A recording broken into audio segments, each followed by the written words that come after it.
Hi, it's Justin from Brisbane Plumbing and Drainage. We're just out here at Wynnum. We've got a sewer with 5 points of roots. We've had an excavator in, we've dug it all up. We've taken out the old earthenware, gone from the council IO all the way into the ORG. We've dug down, removed it all, put new PVC in, put gravel down, now put that back in place, cleaned up. We're on the last day where we're having to concrete and hook the tank back up.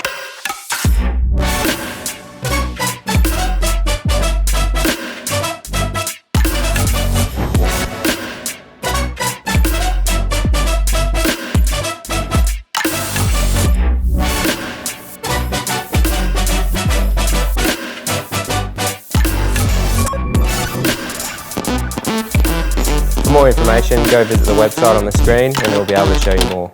Thanks.